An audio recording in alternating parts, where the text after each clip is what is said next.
Can you help me? We can, but we want to clarify something because there may be a little bit of misunderstanding.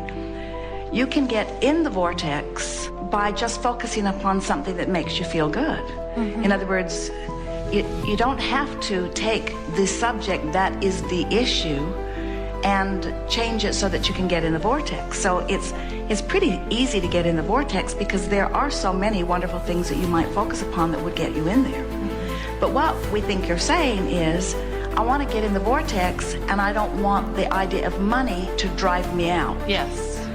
In other words, I don't want the things that it seems that I'm forced to face all day, every day, to constantly be the reason that I get booted out of the vortex. And we say, well, the only way to take care of that is to get in there and notice what boots you out and then fix it. And then get in there and notice what boots you out and fix it. Does that make sense? In other words, what kinds of thoughts are you commonly thinking that keep booting you out? And Bills come in the mail. So, do you think that's predominantly the reason you get booted out? I can name a lot of reasons, but I don't want to focus on that, but that's one of them. Well, yeah. now, if there's ever a time to focus upon it, it's when we're asking you. Okay. All right. Because that's the work. Okay, got it. Because what we're just talking about here is I can get in the vortex, but I keep getting booted out. And we say, then you want to figure out what's booting you out and fix it. And you say, no, I don't want to think about that.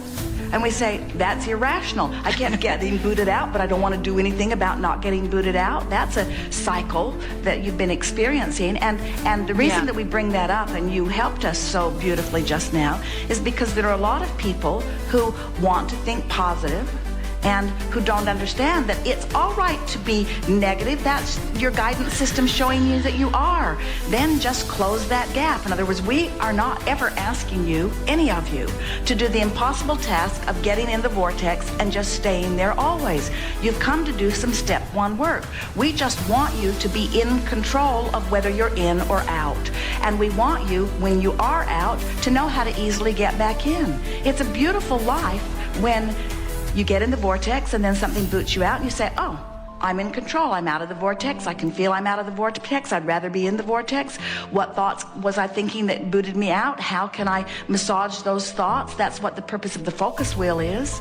Esther does 5 or 10 or 20 or sometimes 30 focus wheels every day as she's fine-tuning little things that bother her in little ways, and she wants to work the bugs out of the things that bother her.